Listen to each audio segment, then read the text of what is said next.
Les gars, cette équipe de France, en tant que Belge, hein, là je parle en tant que Belge, euh, elle est imprenable. Non, plus sérieusement. Plus sérieusement, cette équipe de France-là, telle qu'on l'a vue aujourd'hui, c'est une équipe de France, équipe C. Clairement, hein. Il y a des joueurs comme Maxence Lacroix, Kaloulou, Akilouche, Zahir Emery, Cherki, Thuram et même Brice Samba, titulaire dans les Gaules. Donc honnêtement, cette équipe-là de la France, elle n'était pas faite sur papier pour écraser la Colombie. Parce que au niveau Colombie, on a quand même Luis Diaz, celui-là obligé d'en parler parce qu'il a fait un match de fou, Morica. Bon, il n'y a pas des masses de plus, il y a James Rodriguez et le reste, bon, je connais pas.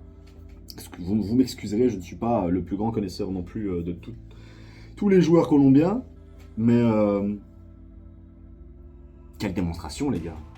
Quelle démonstration encore de l'équipe de France!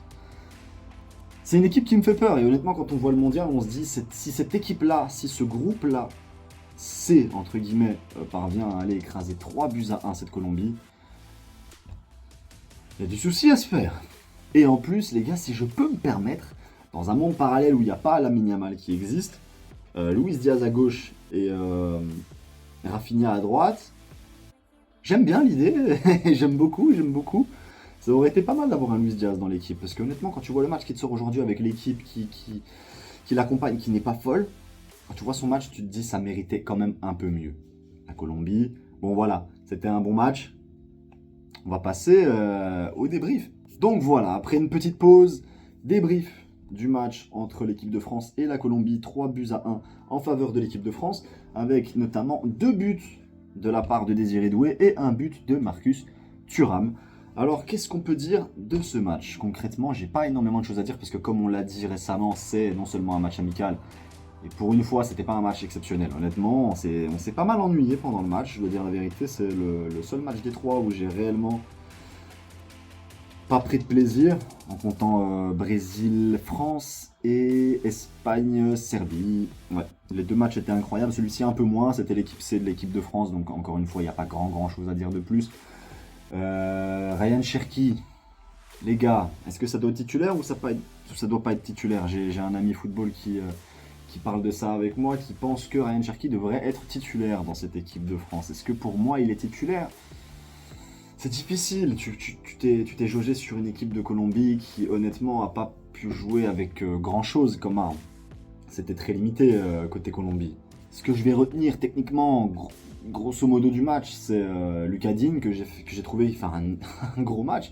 Comme d'habitude avec l'équipe de France, j'ai trouvé que Lucas Hernandez a aussi fait un gros match. Globalement, l'équipe de France, défensivement, c'est quand même du lourd. Même quand c'est pas l'équipe A, il y a du lourd. T'as Saliba, t'as Upamecano, t'as Koné.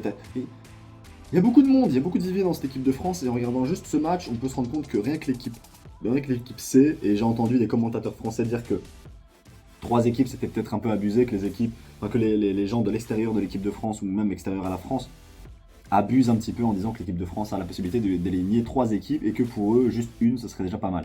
Bah alors dites-moi, où est-ce qu'on met tous les joueurs qui ont joué là et qui ne jouent pas habituellement? On les met où? S'ils ont lâché un 3-1 face à la Colombie, tu les mets où? Donc oui, tu peux lâcher 1, 2 ou même 3 équipes types avec l'équipe de l'équipe de France. Donc ça voilà, c'était juste pour revenir sur le commentaire du commentateur. Désiré Doué, qui claque 2 buts. Ce sont pas des buts incroyables à la Lamine Yamal, sans vouloir faire le faillot, mais ces 2 buts, voilà, ils comptent. Ce sont des matchs amicaux, mais ça compte. Il n'avait jamais marqué en équipe de France, si je dis pas de bêtises, et là, c'est chose faite. Il en marque 2.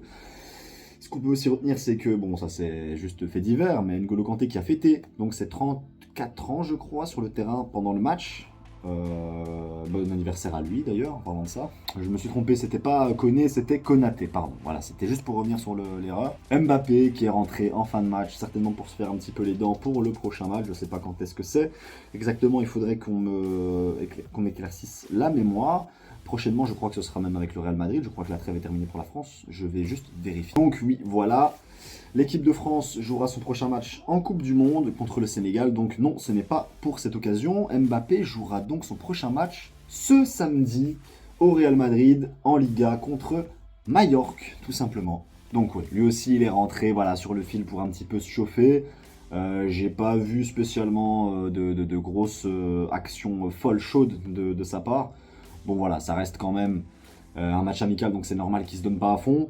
Mais honnêtement, il n'y a pas grand chose à se dire pour ce débrief. Je voulais vraiment faire un débrief. On m'a d'ailleurs conseillé de pas en faire. Il y a plusieurs personnes qui m'ont dit ne fais pas de débrief. Ça sert à rien, c'est un match amical, je suis d'accord, c'est du temps à peu près perdu, mais pour ceux qui ont regardé le match et qui voudraient avoir un avis extérieur, honnêtement, c'est un bon match pour l'équipe de France. L'équipe de France peut se satisfaire d'avoir une, deux et trois équipes à pouvoir aligner sur le terrain. Il y a du beau monde en attaque, au milieu et même en défense, surtout même en défense et en attaque. Le milieu, c'est peut-être encore un petit peu coup-ci, coup-ça. Voilà, il y a quelques bons joueurs, ça reste encore léger. Rabiot, il y a quoi? Il y a quoi au milieu de terrain? Il y a Rabiot, il y a Kanté. Et potentiellement faire descendre Cherki alors en milieu si on veut faire plaisir aux fans du joueur. Mais voilà, globalement cette équipe, Didier va falloir qu'il fasse des choix très compliqués. Mais aujourd'hui c'est chose faite, il a réussi ses 2 matchs, c'est 2 victoires, une contre le Brésil et une contre la Colombie. Donc honnêtement pour les Français qui regardent les matchs de l'équipe de France, vous devriez être satisfait. En tout cas, moi, en tant que Belge, je ne le suis pas, donc soyez contents. Sur ce, les gars, pas grand-chose à dire de plus. Donc, je vais vous laisser ici. Si vous avez aimé mon contenu et ma vidéo, n'hésitez pas à lâcher un commentaire, un like et à vous abonner. On a dépassé les 100 likes sur la dernière vidéo. Maintenant, on est à 115, je crois, quelque chose comme ça. Encore une fois, merci beaucoup. Voilà, vous êtes de plus en plus nombreux et ça me fait extrêmement plaisir. Nous, sur ce, on se laisse ici. C'était Rizora. Visca Barça.